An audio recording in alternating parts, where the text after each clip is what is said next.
Preste atenção, queridos e amados irmãos, o que a palavra do Senhor nos conta nesta noite, a história da viúva de Naim. Jesus, ele, no capítulo 7, no versículo 1 aqui do livro de Lucas, relatando a história aqui, o apóstolo Lucas, ele diz que Jesus, ele estava na cidade de Cafarnaum. Para quem não sabe, a cidade de Cafarnaum é a cidade onde Jesus morava. Ora, a Bíblia Sagrada nos diz que Jesus nasce em Belém. Jesus, na época da perseguição, Maria e José, mãe e pai de Jesus, fugiram com Jesus ainda criança para a terra do Egito. E depois do Egito, Jesus voltou para a cidade chamada Nazaré. No livro de Mateus, capítulo 4, e no versículo 13, você vai ver a Bíblia dizendo assim: e deixando Nazaré, Jesus foi habitar em Cafarnaum, cidade marítima dos confins de Zebulon e Naftali. Esta cidade de Cafarnaum é a cidade onde o nosso Senhor e Salvador Jesus Cristo, ele morava depois da cidade de Nazaré. Então Jesus, ele morou pelo menos em 4 lugares. Primeiro, nascimento, Belém. Segundo, Jesus vai morar no Egito. Depois, Jesus vai morar em Nazaré. E depois, Jesus vai morar em Cafarnaum. Estando Jesus na cidade dele, Cafarnaum, Jesus não tinha nascido em Cafarnaum. Jesus, ele disse que todo profeta não era profeta sem honra, a não ser na sua própria pátria, entre os seus e os da sua família. As pessoas que viram Jesus crescer dentro de Nazaré não acreditavam muito na palavra dele. Quando Jesus, ele dava uma volta pelo mundo, pregava o evangelho, expulsava demônio, fazia paralítico andar, cego enxergar, milagres grandes e tremendos. Quando Jesus voltava para dentro de Nazaré, as pessoas diziam: eu quero ver se por acaso Jesus vai fazer os mesmos milagres que ele fez lá fora, se ele vai fazer aqui. E Jesus começava a pregar com autoridade. Uns olhavam para o outro e diziam: mas não é este o filho do carpinteiro? Não é este o filho de Maria? Não é este? Não estão aqui Tiago e os seus outros irmãos e irmãs? Não estão todos aqui em volta? Então as pessoas conheciam ele muito bem, conheciam ele desde a sua infância até o seu crescimento. Então uma boa parte das pessoas não acreditava que Jesus era o próprio Filho de Deus, não acreditava que Jesus é aquele que haveria de salvar a humanidade, aquele que haveria de nos livrar da condenação eterna, nos dando o direito de um dia poder entrar no reino dos céus. O nosso Senhor e Salvador Jesus Cristo, vendo a incredulidade do povo em Nazaré, ele muda para Cafarnaum. Certo dia em Cafarnaum, está lá um centurião que estava necessitado com seu servo que estava atacado de uma enfermidade maligna. Então a Bíblia Sagrada nos diz aqui no versículo 1 a seguir, que o centurião de Cafarnaum, ele diz: Senhor, vai até a minha casa, ora pelo meu servo, estende a mão sobre ele, faz um milagre na vida dele, estende a mão para que ele seja curado. Ele precisa, ele necessita, ele está carente de uma bênção, de uma providência, de um milagre da parte do Senhor. Naquele momento, o nosso Senhor e Salvador Jesus Cristo, ele se dispôs a fazer um milagre na vida daquele servo do centurião. Porque Jesus se dispôs a fazer um milagre? Porque Jesus, todas as vezes que alguém clama com fé, todas as vezes que alguém clama com o coração aflito, todas as vezes que alguém clama com a tamanha extrema necessidade, ele olha de cima e tem compaixão e misericórdia daquela pessoa, e ele age em favor do coração aflito, em favor do coração necessitado, em favor da alma que está carente e necessitada do socorro dele. Se você crê, bate palma e dá glória a Deus. O nosso Senhor e Salvador Jesus Cristo, naquele momento, se dispõe a ir até a casa daquele centurião. Porém, a Bíblia Sagrada nos diz que algumas pessoas já começam a murmurar, dizendo que aquele homem já estava morto, que Jesus não precisava de ir lá. Mas aquele mesmo homem tinha tanta fé que ele disse para Jesus: ó Senhor, eu sei que o Senhor tem tanto poder, que o Senhor tem tanta autoridade, que o Senhor não precisa nem de entrar dentro do meu lar. Senhor, eu sei, eu sou um homem de autoridade. Centurião significava um homem que comandava 100 homens. Ele era como se fosse um capitão que comandava 100 soldados. Então ele era um homem que dava ordem. Ele dizia: eu também sou um homem que dou ordem. E eu sei que o Senhor também é um homem que dá ordem. Porém, a ordem do Senhor está acima da minha ordem. O poder do Senhor está acima do meu poder. A autoridade do Senhor está no campo espiritual. E quando o Senhor quer fazer, o Senhor faz. Quando o Senhor quer fazer, o Senhor realiza. E se o Senhor tão somente disser uma palavra, o meu servo será curado. E Jesus se admirou da fé dele e disse: vai, homem, e seja feito conforme a sua fé. Que a Bíblia Sagrada nos diz que aquele servo do centurião foi curado no mesmo momento, porque o poder da palavra de Jesus entrou ali, porque o poder da palavra de Jesus realizou milagre, porque quando o poder da palavra de Jesus ele chega, ele faz o impossível acontecer. Você crê? Dá glória a Deus então. Jesus saiu de Cafarnaum, foi para uma cidade chamada Naim. Como é o nome da cidade? Naim. A cidade de Naim. Ele vai entrando e geralmente uma multidão acompanhava Jesus. Você não vai ver Jesus andar sozinho fácil.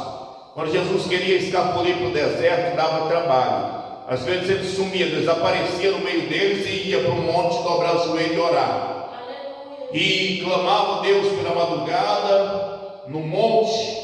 Às vezes ele clamava a Deus no deserto, orando, dobrado o joelho, falando com Deus, orando em nosso favor, para que um dia nós pudéssemos estar aqui na casa dele, na presença dele. Jesus, ele sempre andava com uma multidão, e a multidão vai andando, e geralmente o glória a Deus e o aleluia era ouvido, porque os sinais e as maravilhas aconteciam. Alguém chegava, se aproximava dele e tocava nele, só para ver a reação que aconteceria. Como aquela mulher dentro do fluxo de sangue toca nele e foi curada na mesma hora. Como às vezes que o próprio Jesus ele se aproximava e as enfermidades eram curadas. Ora, a unção de Deus, o poder de Deus, através do nosso Senhor e Salvador Jesus Cristo, era tamanho na face da terra. A Bíblia Sagrada nos diz que havia tanta unção naquela época, que na época do apóstolo Pedro, o povo colocava as camas com os doentes assim, para que tão somente se Pedro passasse e a sombra de Pedro passasse sobre aquele enfermo, o enfermo seria curado na mesma hora, porque ali estava a unção, o poder e a glória de Deus estava ali. E a Bíblia Sagrada nos diz que o nosso Senhor e Salvador Jesus Cristo vai andando, e a multidão acompanha ele. Ora, do outro lado da cidade está também uma multidão de pessoas acompanhando um cortejo funeral, uma multidão de pessoas sem esperança, uma multidão de pessoas tristes, uma multidão de pessoas enlutadas, uma multidão de pessoas que tinham passado a noite chorando por alguém que tinha perdido a sua vida. Triste é quando se passa a noite chorando por alguém que perdeu a vida, porque naturalmente a tristeza, a angústia, ela tira o apetite da pessoa, ela tira as forças da pessoa, ela tira a motivação da pessoa. Aquela morte do filho daquela viúva, preste atenção, quando a Bíblia Sagrada nos fala viúva da cidade de Naim, a Bíblia está dizendo que o marido dela já tinha morrido, e que o filho dela era alguém que ela tinha um contato, era alguém que era o consolo para consolar ela pela perda que ela tinha perdido o marido, era alguém que poderia ajudá-la nos trabalhos diários, era alguém que ela tinha ali, era como se fosse tudo que ela tinha, era aquele filho. E quando nós perdemos algo de tamanha extrema importância, o nosso coração se entristece, a nossa vida, ela parece que já não é mais a mesma, e a esperança, ela começa a ir embora, a esperança, ela começa a se acabar. Mas do outro lado está indo uma multidão motivada, uma multidão cheia de esperança, uma multidão com o coração alegre, uma multidão saltitando, uma multidão toda cheia de alegria, porque a Bíblia diz que a alegria do Senhor é a nossa força. Você crê? Bate palma e dá glória a Deus aí.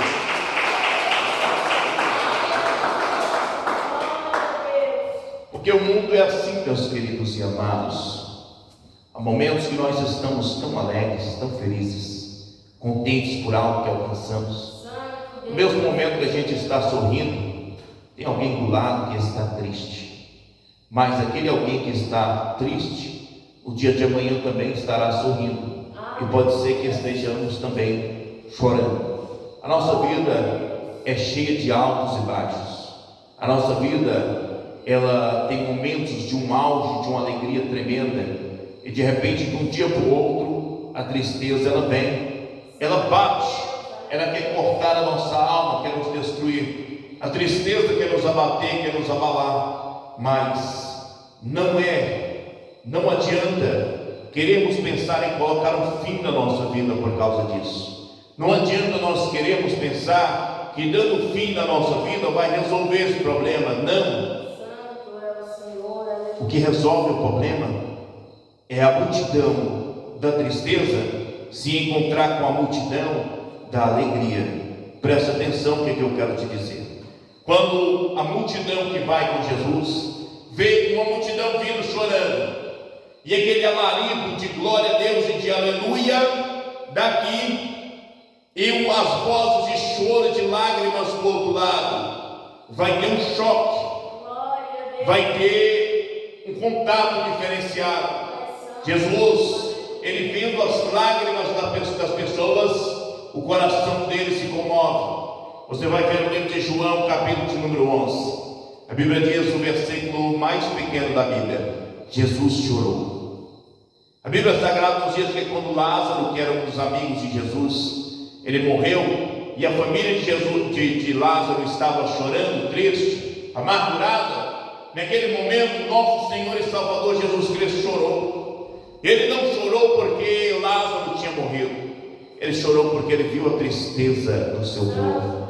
Deus sente os nossos sentimentos, Deus sente os nossos problemas, Deus sente as nossas angústias, Deus sente as nossas dificuldades, e Deus, ele trabalha na nossa vida através das dificuldades, mas no momento certo ele há de se levantar e nos abençoar, e de nos entregar aquilo que vai alegrar o nosso coração. Deus há de enxugar os nossos olhos toda lágrima, Deus há de colocar um sorriso, um cântico novo em nossas bocas, para que venhamos adorar, bendizer e glorificar o nome dele, dizendo: o Senhor é bom e a sua misericórdia permanece para sempre. Você crê? Bate palma e dá glória a Deus.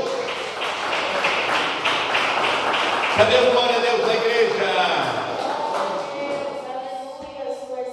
Naquele momento, a viúva de cabeça baixa, a multidão triste, alguns querendo consolar, mas quando o luto é grande, às vezes nós não queremos ser consolados. Quando a afronta, o problema, a dificuldade, a batalha é pesada, às vezes até alguém que quer nos consolar, mas às vezes nós nem queremos consolo, porque quando o negócio é pesado, pesa, corta no profundo, no íntimo da alma, e a alma se amargura, se entristece. Mas tem alguém, queridos e amados irmãos, que pode resolver os nossos problemas, que pode arrancar da nossa alma, do nosso coração, a tristeza, o desânimo, a derrota. e Ele pode nos motivar a dar um passo a mais, porque quantos de nós sofremos frustrações na vida? Quando você está lutando para alcançar algo, e você está com uma fé tremenda de que aquilo vai dar certo, de repente, de uma hora para outra, aquilo vai por água abaixo, tudo desmorona diante dos seus próprios olhos, cai na sua frente, e você diz: meu Deus, por que não deu certo? Porque Deus me decepcionou e porque Deus me desamparou. Naquele momento você não entende o porquê isso aconteceu, mas isso tudo faz parte do trabalhar de Deus, isso tudo faz parte do agir do Senhor, isso tudo faz parte do querer e da vontade de Deus para as nossas vidas. E no momento que Deus, o Senhor, resolver agir na nossa vida, vai ser coisa grande. Você crê? Bate palma e dá dois glória para Jesus aí. Jesus chegou, olhou para a mulher e disse: não chores, mulher. Imagina aquela mulher olhando para ele, ou até mesmo nem levanta a cabeça e imagina mais. Por que não chorar, sendo que tudo está dando errado na minha vida? Por que não chorar, sendo que parece que nem Deus não olha para mim mais? Por que não chorar, sendo que a única esperança que eu tinha na minha vida foi embora e eu vou enterrar daqui a pouco? Por que não chorar? Naquele mesmo momento, Jesus não vai discutir com ela. Jesus somente tocou no caixão, e a multidão parou. Quem está entendendo a glória a Deus? A multidão parou. Quando Jesus toca no caixão, a multidão parou.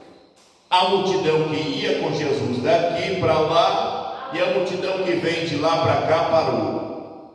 Quando Jesus toca no esquife, no caixão, e naquele momento, Jesus, ele pega, estende a sua mão e diz: levanta-te, jovem. E a Bíblia diz que o jovem se levanta. Mas que coisa tremenda, né, meus irmãos? Que coisa maravilhosa. Como pode? A pessoa está morta e de repente Jesus vai e toca e diz: levanta.